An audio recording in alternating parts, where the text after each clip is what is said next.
Hi ಎಲ್ಲರಿಗೂ ನಮಸ್ಕಾರ. ಎಲ್ಲರೂ ಹೇಗಿದ್ದೀರಾ? ಚೆನ್ನಾಗಿದ್ದೀರಾ ಅನ್ಕೊಂಡಿದ್ದೀನಿ. ಬನ್ನಿ ಇವತ್ತು ಪ್ರೇಮ ಕಾವ್ಯ ಧಾರಾವಾಹಿ ಸ್ಟೋರಿನ ನೋಡ್ಕೊಂಬರೋಣ. ಇನ್ನು ಯಾರ್ಯಾರು ನನ್ನ ಚಾನಲ್ನ ಸಬ್ಸ್ಕ್ರೈಬ್ ಮಾಡಿದ್ರೆ ನೋಡ್ತೀರಾ, ಪ್ಲೀಸ್ ಸಬ್ಸ್ಕ್ರೈಬ್ ಮಾಡಿ ಅಂತ ಕೇಳ್ಕೊತೀನಿ. ಪ್ರೇಮ ಕೈ ಏಟಾಗಿದೆ ಅಂತ ಹೇಳ್ಬಿಟ್ಟು ಹಾಸ್ಪಿಟಲ್ಗೆ ಬಂದಿರ್ತಾರೆ. ಇರೋ ಸತ್ಯ ಎಲ್ಲನೂ ಡಾಕ್ಟರ್ ಹತ್ರ ಹೇಳಿರ್ತಾರೆ.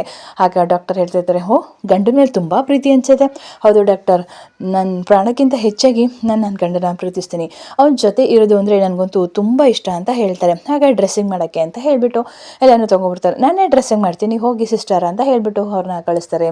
ಈ ಥರ ಯಾವತ್ತೂ ಇನ್ನು ಸುಳ್ಳು ಹೇಳ್ಬಾರ್ದು ಪ್ರೇಮ, ಆಯಿತಾ ಅಂತ ಹೇಳ್ತಾರೆ. ಆಗ ರಾಮ್ ಬರೋದನ್ನು ನೋಡಿಬಿಟ್ಟು ಪ್ರೇಮ ಅಯ್ಯೋ ಅಪ್ಪ ನೋವಾಗ್ತಿದೆ ತುಂಬ ಅಂತ ಹೇಳ್ತಾರೆ. ಪ್ರೇಮ ತುಂಬ ನೋವಾಗ್ತಿದ್ಯಾ, ತುಂಬ ಏಟಾಗಿದೆಯಾ ಅಂತ ಕೇಳ್ತಿರ್ತಾರೆ. ಹೌದು ಹೌದು ರಾಮ್, ತುಂಬ ಏಟಾಗಿದೆ ನಿಮ್ಮ ಹೆಂಡ್ತಿ ಕೈಗೆ, ಒಂದೆರಡು ದಿನ ಇರಲಿ, ಆಮೇಲೆ ಅದನ್ನು ತೆಗ್ದಾಕ್ಬಿಡಿರೆ ಅಂತ ಹೇಳ್ತಾರೆ. ಸರಿ ಆಯಿತು ಡಾಕ್ಟರ್, ತುಂಬ ನೋವಾಗ್ತಿದ್ಯಾ ಪ್ರೇಮ, ನೋಡು ಮಾಡ್ಕೊಳ್ಳೋದೆಲ್ಲ ಹೇಗೆ ಮಾಡ್ಕೊಂಡು ಇವಾಗ ನೀವು ಹೇಗೆ ಅನುಭವಿಸ್ತಿದ್ಯಾ? ರಾಮ್, ನೀನು ಹತ್ರ ಇದ್ದರೆ ಏನು ಪೇಯ್ನ್ ಕಾಣಿಸಲ್ಲ ಅಂತ ಹೇಳ್ತಾರೆ. ಹಾಂ ಹೌದು ಹೌದು ರಾಮ್, ಒಂದೆರಡು ದಿನ ಅಷ್ಟೇ, ನೀವು ಇವ್ರ ಹತ್ರನೇ ಇರಿ, ಒಂದೆರಡು ದಿನ ಹಾಸ್ಪಿಟಲ್ಗೆ ಕರ್ಕೊಂಬಂದು ಹೋಗಿ ಅಂತ ಹೇಳ್ತಾರೆ. ಅಯ್ಯೋ ಎಷ್ಟು ಒಳ್ಳೆ ಡಾಕ್ಟರ್ ಇವರು, ನನ್ನ ಮನಸ್ಸನ್ನು ಎಲ್ಲನ ಅರ್ಥ ಮಾಡ್ಕೊಂಡ್ಬಿಟ್ಟಿದ್ದಾರೆ, ಅವರೇ ಹೇಳ್ತಿದ್ದಾರೆ ಆಸ್ಪತ್ರೆ ಕರ್ಕೊಬನ್ನಿ ಅಂತ. ಸರಿ ಆಯಿತು ಡಾಕ್ಟರ್, ಕರ್ಕೊಂಬರ್ತೀನಿ ಅಂತ ಹೇಳ್ತಾರೆ. ರಾಮ್, ಹತ್ರ ನಿಂತ್ಕೋ ರಾಮ್, ಅಷ್ಟು ದೂರ ನಿಂತ್ಕೋಬೇಡ, ನೀನು ಹತ್ರ ಇದ್ದರೆ ನನಗೊಂದು ಸ್ವಲ್ಪನೂ ನೋವಿರಲ್ಲ.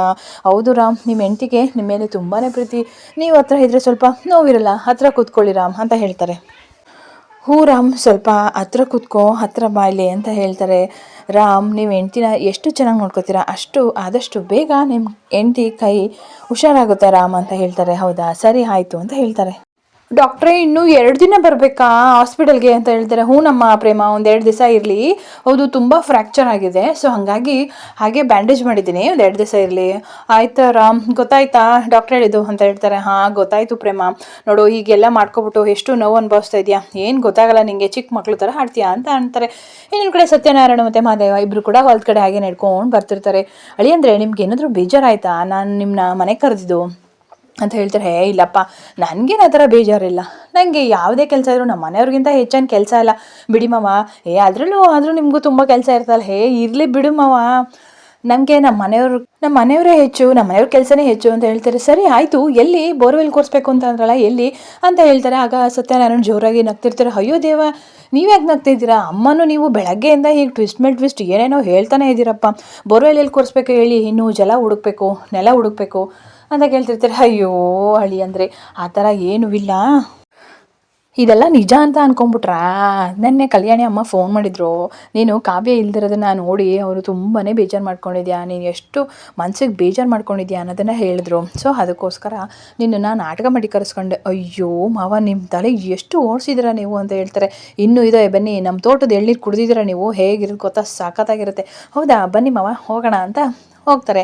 ಅಲ್ಲಿ ನೋಡಿದ್ರೆ ಇದರೊಳಗಡೆಯಿಂದ ಎಳ್ನೀರನ್ನ ಒಂದು ಕೆತ್ಕೊಡ್ತಾನೆ. ಹೇಗಿದೆ ಹೇಳಿ ಅಂದರೆ ಅಂತ ಹೇಳ್ತಾರೆ. ಸೂಪರಾಗಿದೆ, ಎಳ್ನೀರು ಹೇಳ್ಬೇಕಾ, ದೇಹಕ್ಕೆ ಶಕ್ತಿ ಯುಕ್ತಿ ಎಲ್ಲ ಬರುತ್ತೆ ಅಂತ ಹೇಳ್ತಾರೆ. ಅಯ್ಯೋ ಇಷ್ಟೇ ಕುಡಿದ್ಬಿಟ್ರೆ ಇನ್ನು ಬಾಡಿಗೆ ಹೋಗೋದು, ಇನ್ನೂ ಬೇರೆ ಎಣ್ಣೆ ಐತೆ ಕಣಪ್ಪ.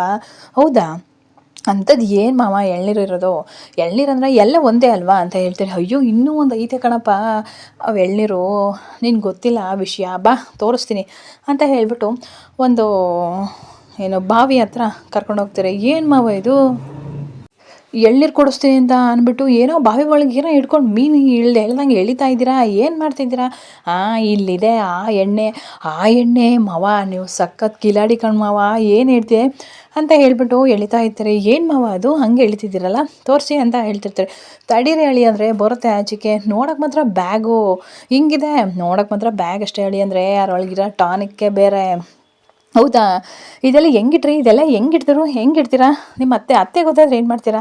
ಅದೆಲ್ಲ ಗೊತ್ತಾಗಲ್ಲ, ಅದಕ್ಕೋಸ್ಕರನೇ ನಾನು ಇದ್ರೊಳಗಡೆ ಬಂದು ಎಣ್ಣೆನ ಇಟ್ಟಿರೋದು. ಬೊಲೆ ಕಿಲಾಡೆ ಇದ್ದಾರೆ ಮಾವ. ಆ ಥರ ನಾನೇನು ಕೆಟ್ಟೋನಲ್ಲಪ್ಪ, ನಾವು ಆ ಥರ ಕೆಟ್ಟೋನು ಅಂತ ಹೇಳ್ತಿಲ್ಲ ಮಾವ. ಅಂದರೆ ಈಗಲೇ ಈ ಥರ ಐಡಿಯಾಗಳು ಯೂಸ್ ಮಾಡ್ತಿರಲ್ಲ, ಮದುವೆಗಿಂತ ಮುಂಚೆ ಎಷ್ಟು ಯೂಸ್ ಮಾಡ್ತಿದ್ರಿ? ಅಯ್ಯೋ ಅದೆಲ್ಲ ಆಗಿರಲಿ ಬಿಡಪ್ಪ, ಬಾ ದೇಹಕ್ಕೆ ತಂಪು ಮಾಡ್ಕೊಳ್ಳೋಣ. ಹೌದು, ಅತ್ತೆ ಗೊತ್ತಾಯಿದ್ರೆ ಏನು ಮಾಡ್ತೀಯಾ? ಇಲ್ಲೇ ಬಂದೆ ಕಣೆ ಅಂತ ಹೇಳ್ಬಿಟ್ಟು ಬರ್ತೀನಿ ಅಂತ ಹೇಳ್ತಾರೆ. ಇನ್ನೊಂದು ಕಡೆ ಪ್ರೇಮಗೆ ಬ್ಯಾಂಡೇಜ್ ಮಾಡಿ ರಾಮ್ ಅವಳನ್ನು ಕರ್ಕೊಂಬರ್ತಾನೆ. ತುಂಬ ನೋತಿದ್ಯಾ ಪ್ರೇಮ? ಅಂತ ಹೇಳ್ತಾರೆ. ಹೌದಾ, ಹಾಗಾದರೆ ನೀನು ಹಾಗಾದ್ರೆ ಹೊರಡ್ತೀಯಾ ಮನೆಗೆ ಅಂತ ಹೇಳ್ತಾರೆ. ಮನೆಗಾ ಅಂತ ಕೇಳ್ತಾರೆ. ಹ್ಞೂ ಹೌದು, ಮನೆಗೆ ಫೋನ್ ಮಾಡ್ತೀನಿ ಅಂತ ಹೇಳ್ತಾನೆ. ಮನೆಗಾ? ಅಯ್ಯೋ ಬೇಡ ಬೇಡ, ಅವರು ಗಾಬರಿ ಆಗ್ಬಿಡ್ತಾರೆ ಅಂತ ಹೇಳ್ತಾರೆ. ಅತ್ತೆಗೆ ಫೋನ್ ಮಾಡ್ತೀನಿ. ಏನು ನಮ್ಮತ್ತೆಗಾ? ಅಯ್ಯೋ ಬೇಡ ಬೇಡ, ಅಯ್ಯೋ ನಿಮ್ಮತ್ತೆಗಲ್ಲ ಕಣೆ, ನಮ್ಮತ್ತೆಗೆ, ನಿಮ್ಮ ಅಮ್ಮಂಗೆ. ಬೇಡ ಬೇಡ, ಅವರು ಕೂಡ ಗಾಬರಿ ಆಗ್ತಾರೆ. ಹೌದಾ, ಮತ್ತು ನೀನು ಹೇಗೆ ಹೋಗ್ತೀಯಾ? ಯಾವ್ದ್ರಲ್ಲಿ ಬಂದೆ ನೀನು? ಆಟೋದಲ್ಲಿ ಬಂದೆ. ಆಟೋದಲ್ಲೇ ಹೋಗ್ತೀನಿ ಬಿಡು. ಹೌದಾ, ಆಟೋದಲ್ಲೇ ಹೋಗ್ತೀಯಾ? ಸರಿ ಆಯಿತು ಅಂತ ಹೇಳ್ತಾರೆ. ರಾಮ್, ನನಗೆ ತುಂಬ ಸುಸ್ತಾಗ್ತಿದೆ, ಇಂಜೆಕ್ಷನ್ ಕೊಟ್ಟಿದ್ರಲ್ಲ, ಸ್ವಲ್ಪ ಹೊತ್ತು ಮಲಗಿದ್ದು ಇಲ್ಲ ಕೂತಿದ್ದು ಹೋಗ್ತೀನಿ, ತುಂಬ ಸುಸ್ತಾಗ್ತಿದೆ. ಹೌದಾ, ತುಂಬ ಸುಸ್ತಾಗ್ತಿದೆಯಾ? ಸರಿ ಆಯಿತು ಬಿಡು, ಕೂತ್ಕೋ ಅಂತ ಹೇಳ್ತಾರೆ. ರಾಮ್, ಏನು ನನ್ನ ಫ್ರೆಂಡ್ ಯಾವಾಗಲೂ ನಿನ್ನ ಕಣ್ಣೆದುರುಗಡೆ ಕೂರೋಕ್ಕಾಗಲ್ಲ ಪ್ರೇಮ, ಬೇರೆ ಪೇಷಂಟ್ಗಳಿದ್ವಿ, ನಾನು ಅದು ನೋಡೋದು ಬೇಡವಾ ಅಂತ ಹೇಳ್ತಾರೆ. ನನ್ನಿಂದ ತೊಂದರೆ ಆಯ್ತಾ ರಾಮ್ ಅಂತ ಕೇಳ್ತಾರೆ. ಹಾಗೇನಿಲ್ಲ ಪ್ರೇಮ, ನಾನು ಡಾಕ್ಟರ್ ಅಲ್ವಾ. ಸರಿ ಆಯಿತು ಬಿಡು, ಕೂತಿದ್ದು ಹೋಗ್ತೀನಿ ಅಂತ ಹೇಳ್ತಾರೆ. ರಾಮ್, ಅದು ನಂಗೆ ತುಂಬ ಹೊಟ್ಟೆ ಹಸಿವಾಗ್ತಿದೆ, ನಾನೇನೂ ತಿಂದಿಲ್ಲ ಅಂತ ಹೇಳ್ತಾರೆ. ಹೌದಾ, ಹಸಿವಾಗ್ತಿದ್ಯಾ? ತಡಿ ಅಂತ ಹೇಳ್ಬಿಟ್ಟು ತಿಂಡಿ ತೊಗೊಂಬತ್ತೀನಿ ಅಂತ ಹೋಗ್ತೇನೆ. ಆತ ಹೋದಂಗೆ ಇತ್ತಾಗಿ ಪ್ರೇಮ ಡ್ಯಾನ್ಸ್ ಮಾಡ್ತಾ ಇರ್ತಾಳೆ. ಅದೇ ಟೈಮ್ಗೆ ಹಬ್ಬ ಸದ್ಯ ರಾಮ್ ಊಟ ಮಾಡಿಸ್ತೀನಿ, ಊಟ ತತ್ತಾನೆ, ಆರಾಮಾಗಿ ಎಷ್ಟೊತ್ತು ಬೇಕಾದ್ರೂ ಅಷ್ಟೊತ್ತಿಗೆ ಕೂತ್ಬೋದು ಅಂತ ಹೇಳ್ಬಿಟ್ಟು ಫುಲ್ ಡ್ಯಾನ್ಸ್ ಮಾಡ್ತಾ ಇರ್ತಾಳೆ. ಅದೇ ಟೈಮ್ಗೆ ಇನ್ನೊಂದು ಕಡೆ ಮವ, ಏನು ಮವ ಬಲೆ ಕಿಲಾಡಿ ಇದ್ದೀರಾ ಅಂತಿರ್ತಾನೆ ಮಹಾದೇವ. ಯಾಕಪ್ಪ ಮತ್ತೆ ಅತ್ತೆ ಗೊತ್ತಾದರೆ ಏನು ಮಾಡ್ತೀಯಾ? ಮತ್ತೆ ನಾನು ಅವಳಿಗೆ ಗೊತ್ತಾಗ್ಬಿಟ್ಬಿಡ್ತೀನ, ಹಿಂಗೆ ಕುಡಿಯಾಗಬೇಕು ಅಂತ ಅನ್ನಿಸ್ದಾಗ ಎಳ್ನೀರು ಕುಡ್ಕೊಂಬರ್ತೀನಿ ಕಣೆ ಅಂತ ಹೇಳ್ಬಿಟ್ಟು ಬಂದ್ಬಿಟ್ಟು ಇದ್ರೊಳಗೆ ಹಾಕೊಂಡು ಕುಡಿದ್ಬಿಟ್ಟು ಹೊರಟೋಗ್ತೀನಿ. ಯಾಕೆಂದರೆ ಸ್ಮೆಲ್ಲು ಬರೋಲ್ಲ, ಏನು ಬರೋಲ್ಲ. ಬಲೆ ತಲೆ ಯೂಸ್ ಮಾಡಿದ್ದೀರಾ ನೀವು. ಗೊತ್ತಾದರೆ ಅಷ್ಟೇ ನಿಮ್ಮ ಅತ್ತೆ, ಒಂಥರ ಸೈಂಟಿಸ್ಟ್ ಇದ್ದಂಗೆ ಕಣಪ್ಪ, ಅವ್ಳಿಗೆ ಏನು ಮಾಡಿದ್ರು ಗೊತ್ತಾಗ್ಬಿಡುತ್ತೆ ಅಂತ ಹೇಳ್ತಾರೆ. ಹೌದೌದು, ನಿನಗೂ ಈಗ ಹೊಸ್ತಲ್ವಾ, ಮದುವೆ ಗೊತ್ತಾಗುತ್ತೆ, ನೀನು ಮದುವೆ ಆಗಿದೆಯಲ್ಲ, ಮುಂದೆ ಗೊತ್ತಾಗುತ್ತೆ. ಮನೆ ಚಂದವೋ ತೋಟ ಚಂದವೋ ಅಂತ. ನನಗೂ ಆದರೂ ಕೂಡ ನಂಗೆ ಮನೆಯೇ ಸ್ವರ್ಗ ಕಣಪ್ಪ. ಹ್ಞೂ ಕಣಪ್ಪ, ಈಗ ಮದುವೆ ಆಗಿದೆಯಲ್ಲ ಹಂಗಂತ ಅನಿಸುತ್ತೆ. ಯಾಕೆ ಮಾವ, ನಿಮ್ಮ ಮಗಳ ಮೇಲೆ ನಿಮ್ಗೆ ನಂಬಿಕೆ ಇಲ್ವಾ? ಹಂಗಲ್ಲ, ಮದುವೆ ಹೆಸ್ರಲ್ಲಿ ಸ್ವಲ್ಪ ಹಂಗೆ ಅಂತ ಹೇಳ್ತಾರೆ. ಸರಿ ಆಯಿತು ಬಾ ಕುಡಿಯೋಣ ಅಂತ ಹೇಳ್ಬಿಟ್ಟು ಇದು ಮಾಡ್ತಾರೆ. ಇದೇನು ಮಾವ ನೆಲಕ್ಕೆ ಸುರಿದಿದ್ರೆ ಎಳ್ನೀರ? ಮತ್ತು ಎಲ್ಲಾದರೂ ಏನೇ ಪ್ರಾಬ್ಲಮ್ ಅಂದರೂ ಕಾಪಾಡೋಳು ಭೂಮಿ ತಾಯಿ. ಹಾಗಾಗಿ ಭೂಮಿ ತಾಯಿಗೂ ಒಂಚೂರು ಅರ್ಪಿಸ್ಬೇಕಲ್ವಾ, ಅದಕ್ಕೆ ಎಳ್ನೀರೆಲ್ಲನೂ ಭೂಮಿ ತಾಯಿಗೂ ಒಂಚೂರು ಅರ್ಪಿಸೋಣ, ತಗೋ ನೀನು ಅರ್ಪಿಸು ಅಂತ ಹೇಳ್ತಾರೆ. ಕೊಡಿ ಮಾವ, ನಾನು ಸಹಾಯ ಮಾಡ್ತೀನಿ ಅಂತ ಹೇಳ್ಬಿಟ್ಟು ಎಳ್ನೀರೆಲ್ಲ ಚೆಲ್ಲಿ ಅದರೊಳಗಡೆ ಎಣ್ಣೆ ಹಾಕ್ಕೊಂಡು ಕುಡಿತಿರ್ತಾರೆ. ಇನ್ನೊಂದು ಕಡೆ ಪ್ರೇಮ ಹಾಗೆ ಡ್ಯಾನ್ಸ್ ಮಾಡ್ತಿರ್ತಾಳೆ. ರಾಮ್ನ ನೋಡ್ಬಿಟ್ಟು, ಅಯ್ಯೋ ಅಮ್ಮ ಏನಿದು, ಯಾಕೀಗೆ ಬಂದು ನಿಂತಿದ್ಯಾ ನೀನು, ಕೈ ತೆಗಿಬೇಡ ಅಂತ ಹೇಳಲಿಲ್ವಾ? ನಾನು ಫೋನ್ ಬಿಟ್ಟೋಗಿದೆ ಅದಕ್ಕೆ ಬಂದೆ. ಅಯ್ಯೋ ಫೋನಾ, ಇಲ್ಲೇ ಐತೆ ತಗೋರಾ ಅಂತ ಹೇಳ್ಬಿಟ್ಟು ಅದೇ ಕೈಲಿ ಕೊಟ್ಬಿಡ್ತಾಳೆ. ಏನಿದು, ಅದೇ ಕೈಲಿ ನನಗೆ ಕೊಟ್ಲಲ್ಲ ಅಂತ ಹೇಳ್ತಾರೆ. ಅದು ಇದಾಗ ನಿಜ ಹೇಳ್ಬಿಡ್ತೀನಪ್ಪ ರಾಮ್, ಅದು ರಾಮ್ ಅಂತ ರಾಮ್, ಅದು ನನಗೆ ಏನೂ ಆಗಿಲ್ಲ ಅಂತ. ಬಾಯ್ಲಿ ಪ್ರೇಮ, ನೀನು ಕೂತ್ಕೋ, ನೀನು ಸುಮ್ಮನೆ ಏನೇನೋ ಹೇಳ್ಬೇಡ ಆಯಿತಾ, ನೀನು ಸುಮ್ಮನೆ ಡ್ರೆಸ್ ತೊಗೋಬಾರ್ದು, ನೋವಿರುತ್ತೆ ಅಂತ ಹೇಳಿದ್ರೆ. ಅಯ್ಯೋ ನನ್ನ ರಾಮ್, ಅದು ಮೋಸ ಮಾಡೋದಕ್ಕೆ ಇಷ್ಟೊಂದು ಕೇರಾಗಿ ನೋಡ್ಕೋತಾನಲ್ಲ, ಇನ್ನು ನಿಜವಾಗ್ಲೂ ನನ್ನ ಪ್ರೀತಿ ಗೊತ್ತಾದರೆ ಹೇಗೆ ಅಂತ ಹೇಳ್ತಾರೆ. ಅದೇ ಟೈಮ್ಗೆ ಊಟ ಕೂಡ ತೊಗೊಂಬರ್ತಾರೆ. ಬಿಲ್ ಪೇ ಮಾಡಿಲ್ವಲ್ಲಪ್ಪ ಅಂತಾರೆ. ಇಟ್ಸ್ ಓಕೆ, ಪರವಾಗಿಲ್ಲ ಅಂತ ಹೇಳಿಬಿಟ್ಟು ಊಟ ಮಾಡು ಅಂತ ಕೊಡ್ತಾರೆ. ಅದು ಬಲಗೈಗೆ ಬ್ಯಾಂಡೇಜ್ ಹಾಕಿರ್ತಾರಲ್ಲ, ಎಡಗೈಲಿ ತಿನ್ನೋಕ್ಕಾಗ್ತಿರಲ್ಲ, ಹಾಗಾಗಿ ಸ್ವಲ್ಪ ಕಷ್ಟಪಡ್ತಿರ್ತಾರೆ. ಯಾಕೆ, ಅದು ಬ್ಯಾಂಡೇಜ್ ಹಾಕಿದ್ರಲ್ಲ, ತಿನ್ನೋಕ್ಕಾಗ್ತಿಲ್ಲ ಕಣೋ. ಹೌದಾ, ನಾನು ತಿನ್ನಿಸ್ಲಾ ಅಂತ ಹೇಳ್ತಾಳೆ. ನೀನು ತಿನ್ನಿಸ್ತೀಯಾ? ವಾವ್, ಸರಿ ಆಯಿತು ತಿನ್ನಿಸು ಅಂತ ಹೇಳ್ತಾಳೆ. ಆಗ ಸ್ಪೂನಲ್ಲಿ ತಿನ್ನಿಸ್ತಾ ಇರ್ತಾರೆ. ಅಯ್ಯೋ ಇದು ಸ್ಪೂನ್ ಊಟ ಆಯಿತು, ಅಷ್ಟು ಟೇಸ್ಟೇ ಅನಿಸ್ತಿಲ್ಲ, ಕೈಯಲ್ಲಿ ತಿನ್ನಿಸಿದ್ರೆ ಎಷ್ಟು ಚೆನ್ನಾಗಿರ್ತಿತ್ತು. ಯಾಕೆ ಪ್ರೇಮ, ಚೆನ್ನಾಗಿಲ್ವಾ? ಸ್ಪೂನ್ ಊಟ ಚೆನ್ನಾಗಿಲ್ಲ ರಾಮ್, ಕೈಯಲ್ಲಿ ತಿನ್ಸಿದ್ರೆ ತುಂಬ ಚೆನ್ನಾಗಿರ್ತಿತ್ತು. ಹೌದಾ, ಕೈ ತುತ್ತು ತಿನ್ನಿಸ್ತೀಯಾ ಅಂತ ಹೇಳ್ತಾರೆ. ಸರಿ ಆಯಿತು ಕೊಡು, ಕೈ ತುತ್ತು ತಿನ್ನಿಸ್ತೀನಿ. ಕೈ ತುತ್ತು ತಿನ್ನಿಸ್ತಾ ಇರ್ತಾಳೆ. ಅದು ನನ್ನ ಸ್ನೇಹ ಬಂದು ನೋಡ್ತಾಳೆ. ರಾಮ್, ಏನಿದು ಕೈ ತುತ್ತು ತಿನ್ನಿಸ್ತಾ ಇದೆಯಾ?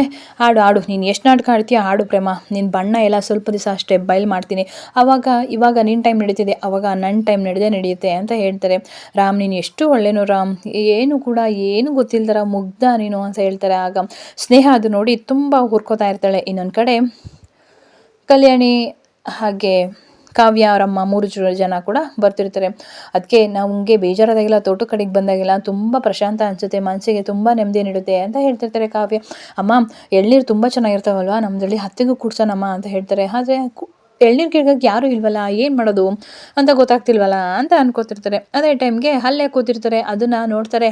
ನಿಮ್ಮ ಅಪ್ಪ ಮಹಾದೇವ ಇಬ್ಬರು ಕೂಡ ಅಲ್ಲೇ ಕೂತಿದ್ದಾರಲ್ಲ, ಬನ್ನಿ ಹೋಗೋಣ ಅಂತ ಹೇಳ್ಬಿಟ್ಟು ಬರ್ತಾರೆ. ಅವ್ರಿಗೆ ಗೊತ್ತೇ ಇರಲ್ಲ, ಅವ್ರ ಪಾಡಿಗೆ ಅವರು ಎಣ್ಣೆ ಕುಡಿತಾನೆ ಇರ್ತಾರೆ. ಮಾವ ಸೂಪರಾಗೈತೆ ಮಾವ, ನಿಮ್ಮ ಮಗಳೂ ಕೂಡ ಸೂಪರಾಗಿ. ಅಳಿ ಅಂದರೆ ಅಲೆ ಕಿಕ್ ಹೊಡಿತಾ, ಇಷ್ಟೊಂದು ಮಾತಾಡ್ತಾ ಇದ್ದೀರಾ? ಮತ್ತೆ ಅಂತ ಹೊಡಿಲೇಬೇಕಲ್ಲ, ನಿಮ್ಮದು ತಲೆ ಅಂದರೆ ತಲೆ ಮಾವ, ಕುಡಿಬೇಕು ಅಂದಾಗೆಲ್ಲ ಸೂಪರಾಗಿ ಐಡಿಯಾ ಮಾಡಿದ್ರ, ಒಳಗಡೆಗೆ ಬಂದರೆ ಮುಗೀತು ಅಂತ ಹೇಳ್ತಾರೆ. ಅವ್ರು ಬರ್ತಿರೋದನ್ನ ಮಹಾದೇವ ನೋಡ್ತಾನೆ. ಮವ ಅದು ಕಾಡು ರಾಕ್ಷಸಿ ಕಾಡು ರಾಕ್ಷಸಿ ಬರ್ತಿದ್ದಾಳೆ. ಏನು ಕಾಡು ರಾಕ್ಷಸಿ, ಯಾರು ಅಳಿ ಅಂದರೆ ಏನು ಅಂತ ಕೇಳ್ತಾರೆ. ಅಲ್ಲ ಅಲ್ಲಿ ಕಾವ್ಯ ಅಮ್ಮ ಅತ್ತೆ 3 ಜನ ಬರ್ತಿದ್ದಾರೆ. ಓ ಹೌದಲ್ವಾ, ಅಯ್ಯೋ ಇವಾಗ ಏನು ಮಾಡೋದು ಮಹಾದೇವ, ಉಸು ಎಣ್ಣೆ ಎಲ್ಲನೂ ಔಸ್ಬಿಟ್ಟಿಡು, ಇಲ್ಲಾಂದರೆ ಸಿಕ್ಕಾಕೊಂಡ್ಬಿಡ್ತೀವಿ ಅವ್ರ ಕೈಲಿ ಸಿಕ್ಕಾಕೊಂಡ್ರೆ ನಮ್ಮ ಕತೆ ಮುಗೀತು ಅಷ್ಟೇ ಅಂತ ಹೇಳಿಬಿಟ್ಟು ಅವ್ರು ಇಟ್ಕೊಂಡಿದ್ದಂತಹ ಬಾಟ್ಲೆಲ್ಲನೂ ಕೆಳಗಡೆ ಇಟ್ಬಿಟ್ಟು ಹಾಗೆ ಕುಡಿತಿದ್ದನ್ನು ಅಲ್ಲೇ ನಿಲ್ಲಿಸ್ಬಿಟ್ಟು ಎದ್ದು ನಿಂತ್ಕೊಬಿಡ್ತಾರೆ. ಅವರು ನೋಡಿ ಫುಲ್ ಭಯ ಬೀಳ್ತಾರೆ. ಆಗ ಕಾವ್ಯ, ಯಾಕೆ ಏನಾಯಿತು, ಯಾಕೆ ಹಿಂಗೆ ನಿಂತಿದ್ದೀರಾ ಅಂತಾಳೆ. ಇದು ಇವತ್ತಿನ ಸ್ಟೋರಿ. ಎಲ್ಲರಿಗೂ ಇಷ್ಟ ಇದೆ ಪ್ಲೀಸ್ ಒಂದು ಲೈಕ್ ಮಾಡಿ, ಸಬ್ಸ್ಕ್ರೈಬ್ ಮಾಡಿ. Thank you.